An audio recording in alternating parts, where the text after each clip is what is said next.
turn on my Switch here. All right, now that we're through with the Nintendo Direct stuff and consuming darkness here, being the only ones under the consume darkness hashtag, along with the official thing. Let's play some more Xenoblade. It's 10 in the morning. I usually wouldn't be up and like streaming at this kind of hour, but there was the Nintendo Direct, the surprise Nintendo Direct. I'll switch my input over here so I can see what the hell I'm doing. There was the surprise Nintendo Direct, the Nintendo Switch Direct, a week before the Nintendo Switch 2 Direct, unveiling some things like the new Tamagotchi life, and that we can consume darkness with that hashtag and stuff. And I just figured I'd start streaming from here. I don't actually know how long I'm going to be streaming. It is Thursday during the day here. My cousin's kiddos are currently on spring break, so over the next couple days, with my cousin's younger kiddo, I plan on making some jelly together. We're gonna make some blueberry and raspberry jelly with a bunch of berries that were dug out of the freezer and should probably be used up on something, so may as well make some delicious jelly. So I told her, like, I'm going to be up all day anyway, since I have to wake up at a decent hour to do the Nintendo Direct stuff. So I said just shoot me a message on Discord when you want to come by, and then I'll, like, come pick you up and we can start making some jelly together. So this stream is probably going to be going on until like I get a Discord message saying, hey, let's go make some jelly, or I get like so hungry and I'm about to like pass out or something. If we're talking 2024, I have to go Sonic X Shadow Generations. Look like you're being 2 and 2 for shadow based games for 2024 stuff there. I'd like my Unicorn Overlord better. I actually heard really good things about Sonic X Shadow Generations. Of any games looking forward to is Fantasy Life. Was that one of the ones in the direct there? And I'm just like dumb and I don't remember it right now. Also, I've made progress since the last time I streamed this game. I'm level 50 now. I'm pretty sure I've saved here. So where we were at during the last stream, I put in 9 hours since the last stream. I can pull up where we were at with like the last bit of the stream. I started saving in some different slots because that's really nice. So that's a thing that was added with this game. And I decide that like maybe it's time to get a little bit stronger. I have skills, I can get around, I can do some stuff with overdrive. I can probably start making some build stuff here. Actually, no. No, just don't, please. Gosh dang it. I just wanted to load up this file briefly. Is all I wanted to do. 2023 FE Engage, 2024 that, 2024 that, this year Pac-Man or Tamagotchi Life, 2021 don't even remember. So game of the year this year is gonna be the Shadow Labyrinth Pac-Man game or Tamagotchi Life. So this is where we would have left off during the last stream I had the 3.5 million funds. I think I'm still somewhere around that because I spent a bunch of money. My AMs were at this, which is pretty good. But then I decide to like level up a whole bunch and get stronger and be able to get like my build a little bit earlier. I still don't have my build. I'm gonna have to do a decent bit of affinity missions for my build to unlock various people's unique arts. But I saved before like a couple particular grinding methods. So what I ended up doing here, I took some clips to show some of the shit that I was doing here. I started going to like level 50 areas and I started trying to beat people using overdrive. So initially I went to go fight these bugs, which were in that area for chapter 6, I believe, that one where we went and found like the Vita, the Dark Skull, where we had to go through this area and there was all these little 50 bugs. So I started running around and I started killing these guys. And as I was killing them and gaining like a bunch of experience, I started deciding to pay a little bit more attention. Overdrive is actually even more busted in this game. I actually took a little bit of time to look into it across sessions. It felt significantly easier in this game, and at first I thought that might have just been because of the energy mechanic. So in this game, you can pop arts early before they're fully recharged with like a finite energy meter that refreshes each battle that you can like survey the land to get like more energy. So you can just like spam arts as much as you want, consuming that energy, and it helps you get infinite overdrive off the ground. And as I took time the other day to look into like overdrive stuff with this game to see like, is there other stuff that I'm missing here? I found out that in the original game, overdrive was 15 seconds by default. And this game, it's 25. They added on an additional 10 seconds. I wouldn't have known the original overdrive time because it never showed the actual time. It just had like the little ticking down meter on the side. So I just kind of, you know, judge based on feeling and stuff like that about how long it was, but it is definitely longer. So more time plus the energy allowing you to immediately like use arts, or even use your arts with like the secondary cooldown effect early. Just being able to use stuff early. Overdrive is actually more strong in this game than it was in the original, and it was already like one of the strongest mechanics in the entire series in the original game. So yeah, they actually buffed Overdrive. So I started using that, and it becomes a lot easier to achieve infinite overdrive in this game and go around like killing enemies. So I decided to start doing some more like actually trying to get like class experience, because I don't really care that much about level experience. Like level only matters so far in this game. Like you can get better equipment with better levels, but level doesn't matter too much when you're spamming overdrive and like destroying things and stuff like that. But what I wanted was class experience, because I wanted to get like the skills and the arts and stuff that I wanted to use. So looking at the little legend up here about do 3 ranged arts in a row, do class EXP up, I found that as you do that, it adds like an extra 10% to your class EXP. I can turn off what, or I can just do this here.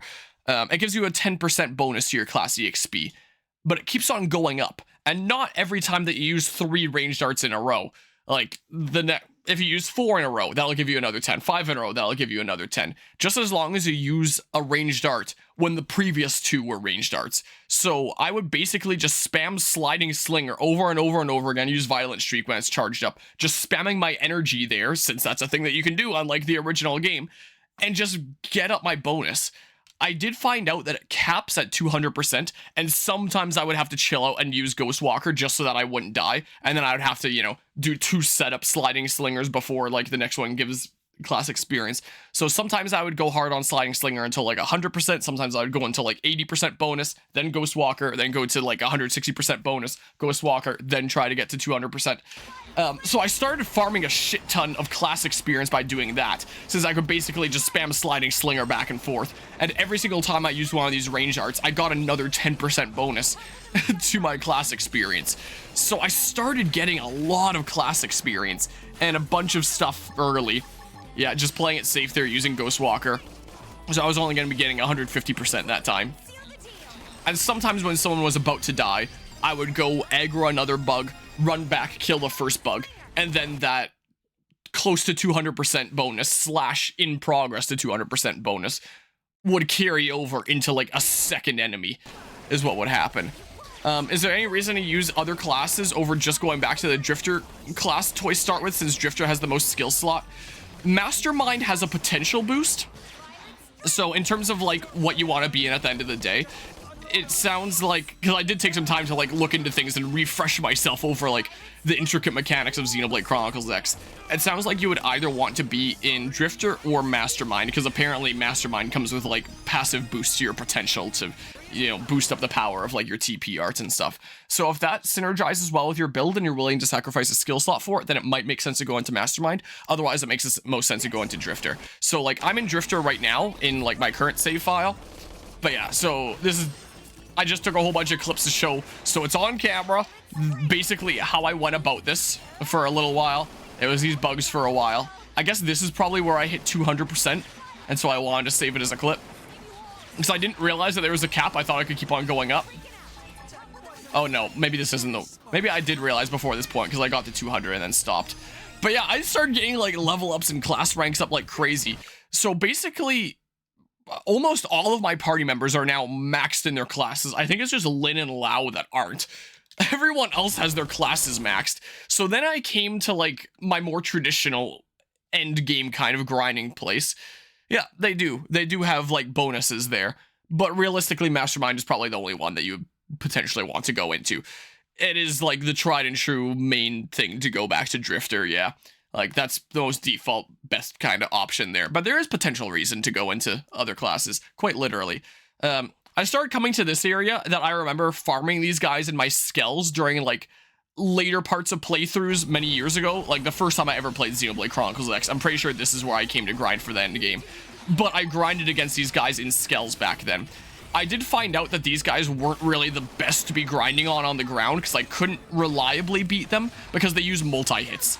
So I basically started spending like all my energy just to keep Ghostwalker going, just because they'd keep on like consuming my decoys with their multi-hit moves. So I could beat them, but it wasn't super reliable. So I was like, I don't know if I want to farm against these guys. I don't know about that. So then I started farming against these guys in the camp. Whoa. No, that's the wrong thing. Wait, why is it showing a different preview than, that was a later farming thing. Why is it showing a preview of a different area than, like, the clip that it saved it as? I took OBS recordings anyway. Let's see here. Let's see. Was it like this here? Where did that just open? Did it open on my main monitor? I think it did. Yeah, it totally did. So I started farming against these guys, which are deeper in the camp. I couldn't really take on multiple at once. Like, if I was fighting this guy and some of the Marmux there, it would be a little bit too much. Like, my Ghostwalker wouldn't really be able to hold up. But if I was able to fight this guy, like, over in this area where the other guys don't really notice, then I could also look at the frame rate. I felt like I was playing Pokemon Scarlet and Violet. Like, it's so slow. I can't wait for the Switch 2 to come out. If it wasn't for, like, new content that I wanted to rush to, I would totally just wait on playing Xenoblade X until the Switch 2 came out. Because, like, the frame rate is actually just genuinely awful in this. Like, again, props to Monolith stuff getting this working on the Switch and stuff, and, you know, reducing the game size when... how the hell? So, like, props to them for that, but... man, it is genuinely really hard playing this game in this frame rate, especially after I got used to 60 on SteamU. I'll play Xenoblade Chronicles 2 on the Switch too. Yeah, that too. I think I was in a little bit of a jam here because that guy got aggroed a little bit earlier than I would have liked. But ideally, I would get the Drone King Quo. I killed him a little bit earlier than I would have normally done. I would have normally, like, farmed some class experience up off of him by spamming a whole bunch of ranged darts, but considering this other guy came in, I kind of had to kill him as soon as possible, so I just killed him with Executioner. So, yeah, what I would do here is basically get them low by spamming Sliding Slinger and other ranged darts to get that class EXP bonus down here. Yeah, so use Violent Streak whenever I can there, and then spam a bunch of Sliding Slinger to try and be a bit more energy efficient. Get the other guys in when I need to, once they start looking a little bit low. And then just keep on getting that class EXP up. This little corner seemed to be the best one to deal with them. I started going around, like, another corner nearby, and there was, like, turrets that would snipe me the moment that I, like, that area over there, that I got remotely close, and then that wouldn't really work out all that well. But this area worked out pretty well for me for a little while. So I started farming class experience off of these guys by just, like, spamming ranged darts in overdrive. And using the new broken energy mechanic, so... you know, I wouldn't be able to do this as reliably there. I just maxed out Duelist with that bit there. But then I wondered, like, is there a more efficient way that I can grind? And that's when I decided to start kind of looking into things a little bit more. And, like, I know that after I get Skell Flight, there's an amazing spot to farm bugs with the Joker and Noxilum in the Big Flower. But I wonder if there was anything else like that before I get Skell Flight. And I looked online, and according to the interwebs, it seems like there was. So I was debating about whether I was even going to get a level 30 Skell, but I decided that I would. This was like my save that I made before this grinding strat. Was just before I got this Skell, in case it seemed like it might not be all that worth it. So I would come to this spot in Oblivia with a whole bunch of Insectoid Slayer on my Phoenix, and literally just burn everything. And that was how I got up to, like, my current level. So, I've been grinding in a few different places since the last stream. I'm just putting myself in different classes. I would exit the Skell to essentially reset. You know, let myself die, and then respawn, and then, like, go at it again. Oh, I think I saved this clip. Oh, that's why I had that thumbnail. Because it spawned me back at, like, my previous grinding place. And I was like, what the hell? Why did it put me here? And I was so confused. And it happened several times. That wasn't a one-off, so I thought it might be a one-off. So, that was how I got up to here. The Skells have set levels, is how they work, and you need to be at least the Skells level if you want to pilot that Skell. So I could now pilot a level 50 Skell now that I'm level 50. I maxed out the classes that I wanted to max out, and then I was like, well, I'm pretty close to level 50 right now anyway, so I may as well get to level 50. So I got to level 50, and I thought about getting a level 50 Skell. But realistically, I don't need a level 50 Skell to beat the game, because I can just wreck things in overdrive anyway. So why don't I just wait until I beat the game, unlock level 60 skills, and then just get a level 60 skill, because then I know it's not going to get any stronger. Besides, the level 50 skills are kind of expansive here. So here's all the level 30 skills that goes up to like 550k, cheapest one being 217k. Immediately level 50 skills, the cheapest one is 1.7 mil. I have 3.5 mil. So like I could get a level 50 skill if I wanted to. I could get a Mastema here and like go around really wrecking things. But I can already wreck things better on the ground anyway. And then if I save these funds, I can just invest them in a level 60 skill after beating the game. Like, I remember the first time I played Xenoblade Chronicles X, I did need a level 50 skill to beat the game. Like, I was so bad. I kept on really struggling. I farmed a whole bunch of drops in that one cave in Noctilum until I had enough funds to afford this skill, I'm pretty sure. And then I used that to kind of clean up some phases of the final boss because it would put in some serious work. But nowadays, I don't realistically need that. So why would I get a level 50 skill if I don't need them, and I can just go straight into unlocking level 60 skills and then just invest in that, because those are things that I'll be able to keep on using long term as like the best highest level skills. So I think I should probably play it long term and just be content with this level 30 skill here. So behold the new level 30 skill. This is, if I remember the name, Undertow. I was looking for different weather effects and different like weather thingamabobs, and I was like, okay, I need something that doesn't sound like super menacing still, because it's still like a level 30 skill, but not something that's like a pushover kind of sounding thing like Breeze. So I was like, let's go with Undertow, and let's go with a color scheme where it looks like light kind of water and like the yellowy kind of sandy look and stuff like that, like it's a shore, even though I mainly have a fire weapon, so I don't know if that like, you know, matches up all that well. But yeah, so I'll be using this for a little while, probably until I beat the game. Or I'll use the new skill with that one new affinity quest or something like that. We shall see. So what happens if you out-level a skill? Is it useless? You can still use the skill and still do like lots of things with it. Like there will be times that I'm level 50, I'm in this level 30 skill, I might still want to use Phoenix and just like destroy things. I can show the spot that I was in. Like there's still the use of like traversal for one, and two, even if you are stronger on the ground in like an overdrive build, like I am definitely stronger on the ground than I am in a Skell right now, it might still be like situationally better. Like the Mastema here has a shit ton of HP, whereas me, I have to rely on Ghostwalker decoys. If I'm not dodging things, or if there's like crazy multi-hits or something like that that are consuming my Ghostwalker decoys, then I'm just kind of screwed and I'll get wrecked by enough numbers. But here I can just kind of eat hits and also do like big AoE to a level that I can't really do in ground combat. I think there's a guy here. Yeah, there is. Range attack up. Range accuracy up. And then everything dies. Most things die. So it's not like this Skell is bad now that I'm level 50. But yeah, it is a level 30 Skell frame. So that would definitely be better if I was in a level 50 Skell. But it's not necessarily bad, you know, like I should be able to get through things here just fine, I'm sure. My current build that I have set up here is longsword dual guns, as I've liked playing in Xenoblade Chronicles X before. Please have me go down before Breeze goes down so I don't have to respawn you. I was about to give orders to disembark Skell. Gosh dang it. Alright, well, time to go get Breeze back. Alright, well, to the Blade Barracks we go. I should have told Doug to disembark the Skell. Whoops. Whoopsie doopsie. Oh, enemies that have levels higher than your Skell, are you dead? Not necessarily. Skells can be pretty tough. And it can be very build dependent. There we go. Give me back my Skell there. Be very build dependent there. I changed outfit to like the cool looking jacket that I kind of like. Got a black and white theme kind of going on here right now. Back out this way, sure. And I did also make a little bit of quest progress. So, I decided to do the Professor B quest line, since I already did that during my playthrough several years ago, so that's already, like, done and on camera, so it's not like I was doing things that has never been seen before here.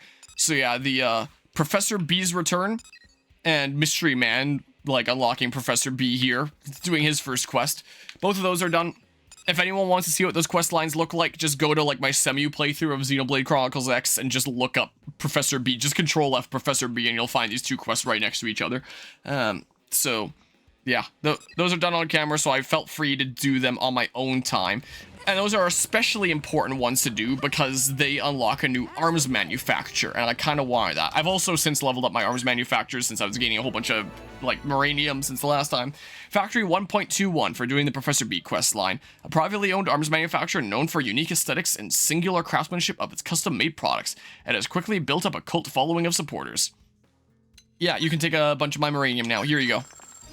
All the way up to level 3 immediately. AM level up. No new things with, okay. Or maybe it doesn't show it if you go, like, 2 levels at once or something. I don't know. So I did that quest line, and I also completed Booming Business over here, which is a L quest that I had accepted before. I made a little bit of progress on with this stream, and that's another one that you can just find in, like, my playthrough several years ago. You can just Control F Booming Business if you want to see how that quest plays out. This is one that I needed to get done because I unlocked the use of L's device here that he was building, which is a thing that lets you invest Moranium to unlock additional augment slots on weapon and gear, which is very quite handy. So I say, like, equipped gear here. Oh yeah, I don't have any Moranium, so I can't anyway.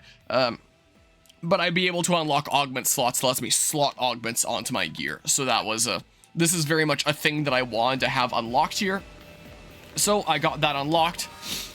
My character progression here. Yeah, your rank is max, your rank is max, your rank is max, your rank is max, your rank is max, your rank is max. You're getting there and you're getting there, but like who cares if you get there or not. So that's what we're looking like right now in terms of the classes, and it might not be a bad idea to recruit some more characters here soon to have some other people to start chipping progress into, especially once I start doing like some other grindy stuff after chapter 9, have a bunch of characters recruited so I can like invest into them a bit better. They can still work on affinity, so they're still in my team. Doug's using Breeze right now because why not? And yeah, that's what things are looking like there. So made some good progress on that. In terms of my classes here, I ended up maxing out Full Metal Jaguar so I could use dual swords, dual guns in any class. Then I went down the duelist line and I maxed it out so I could use the longsword in any class. And then I wanted some specific skills. So with Astral Crusader here, what was the one that I wanted here? Yeah, that one here, TP Overdrive. I'm probably not going to need this at the end of the day, but for now, in like the early stages where it's like I don't have like my full setup yet, I'll take like the little bit of the handicap, the little extra boost there to be able to keep my TP going and just kind of forget about it and stuff. So max out Astral Crusader. Then I got Psycho Corruptor here for something. I don't know what the heck. Core Crusher is what it was. Most likely. I don't know. That I'll probably get sometime later with Ether build. What the heck did I go into this for again? Because it wasn't that immediately, so I'm not going to be using it yet. So I'm not attacking with Ether yet. Oh, I think I just switched to this because I was in a... Because I wanted to get to level 50 anyway, and I was like, hey, may as well make progress in some other thing. Is why I think it was, rather than necessarily wanting specific things from it. Yeah, I think the only ones I specifically wanted to max were like Duelist, Full Metal Jaguar, Astral Crusader. So I'm back in Drifter now for the 5 skill slots, and then I'll max out these other ones sometime later when I'm grinding levels and crap anyway. No reason to work on them right now. I'll be able to get them like fast when I go up against Joker. Never bothered with augments due to how brain dead easy the game was thanks to Overdrive. Are there any good OP stuff? Yeah. Xenoblade 1 had useful ether gems like surviving a hit with a 50% chance. There's some pretty good ones in this game. I only really engineered the Insectoid Slayer just for my grinding thingamabob there. But it's also worth noting that I've realized that augments, I'm pretty sure, are cheaper in this game. So, like, let's see here. I think it's weapon mod augments. Where is the attack augments? No. Art mod augments, that. Arts gain TP. I remember making a whole bunch of these in my first ever playthrough, just because I wasn't reliably gaining TP in Overdrive. I wasn't good enough at the game yet to be doing that. So I had farmed like several of these, and I'm pretty sure I distinctly remember from farming several of these that these all used to cost 48. It's been reduced to 16 now. So it seems like this game is now significantly less grindy, like they've reduced the cost of many things, which is really, really nice. but there are some really good ones here. Like,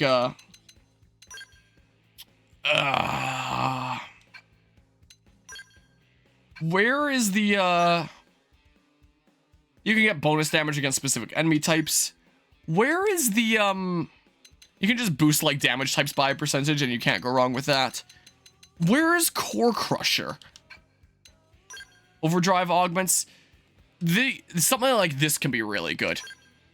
There's actually a crazy setup that you can do in this game, where if you get augments like this, or things that are already built into gear, that gives you count just for activating overdrive, and then you make a bunch of augments that give you TP when you activate overdrive, to the point that, like, you break even.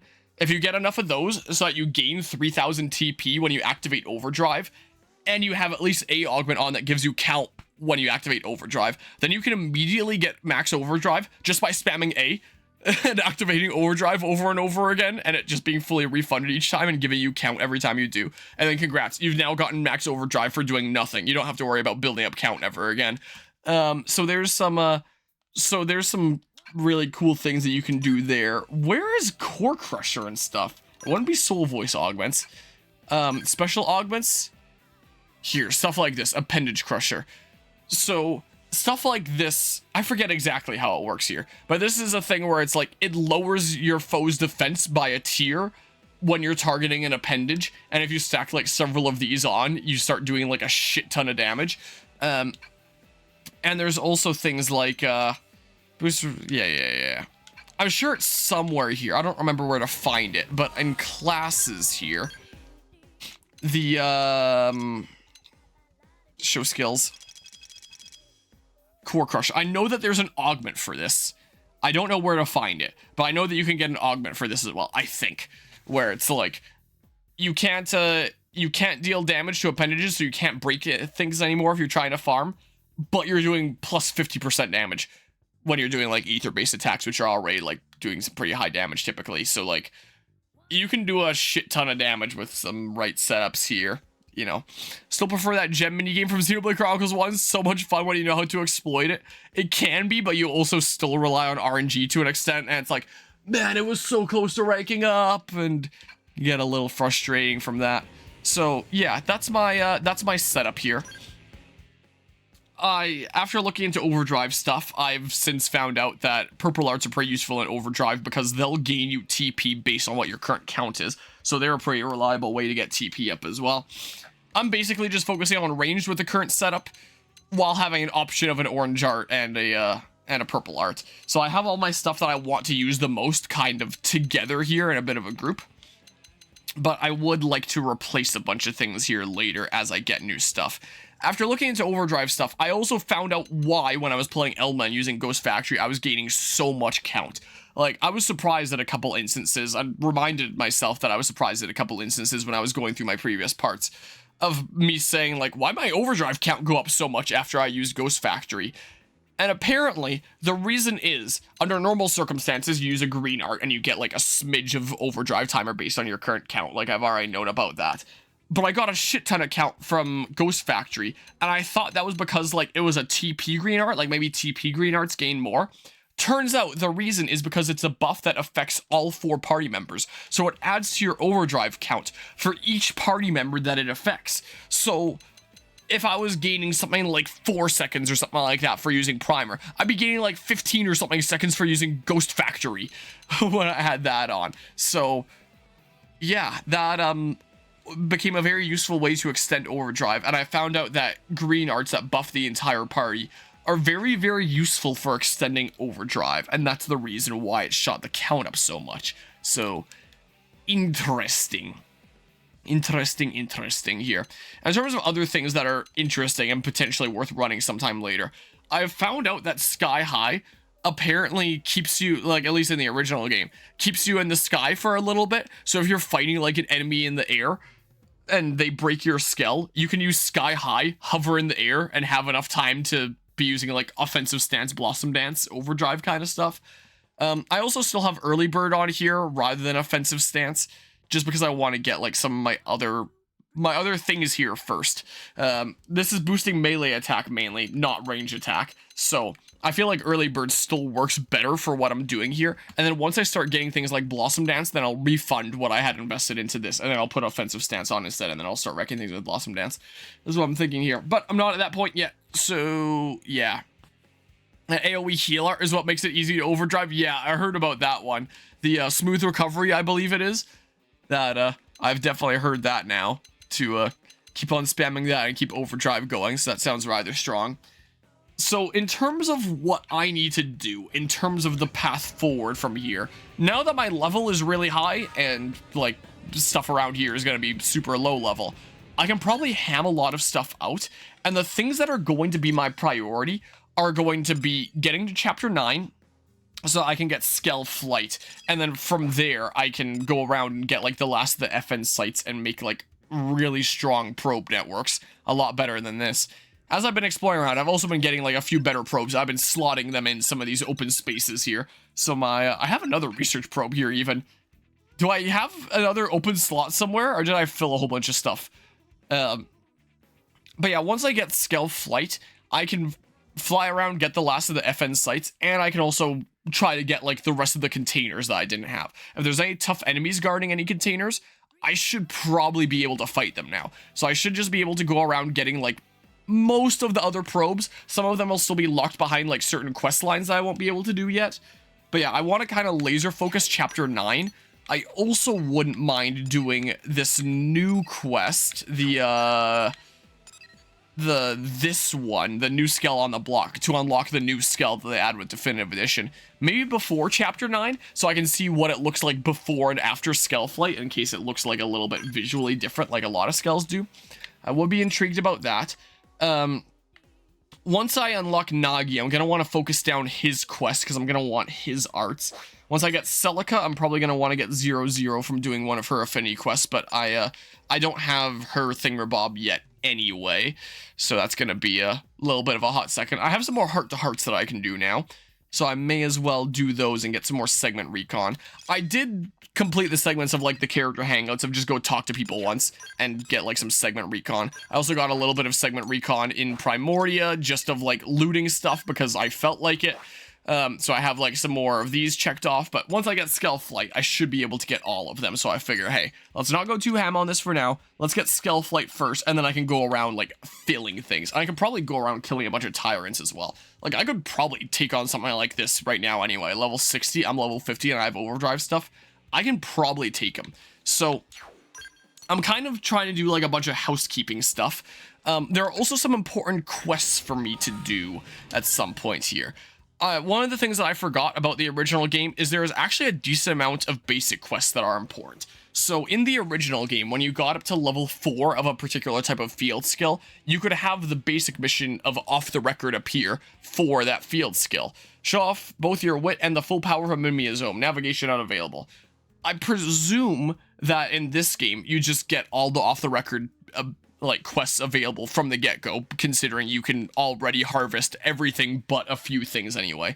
So before I go around trying to collect everything around the world, I'm probably going to need to do all 3 of the off-the-record quests. And I did refresh the Blade Terminal multiple times. I didn't get any other off-the-record ones to appear, so I assume I'm going to need to complete this one before other ones appear. And then I'll probably unlock like the max level of being able to harvest stuff in the world. So that's an important one. And House of Cards is another important one. I was waiting for Yardley to have his next quest be available here, and it kept not being available. But then I forgot, it's a basic mission that I get from the terminal, not a green mission. So like the first one that you do for Yardley's request, or whatever the heck it is a green mission. But that just unlocks the ability for House of Cards to spawn in the Blade Terminal. And this is the quest that you do to unlock the machine that lets you edit your character. So this is another important one to do. Both of these are important ones to do. So yeah, I'm kind of at the point where it's like, okay, I have a little bit of cleanup kind of stuff to do of things that I want to get done for long term. So I still want to mostly kind of focus on the story, but there's other good to-do list kind of stuff around here. This is one of them. So now you're all caught up on like other stuff that's been going on here. So yeah.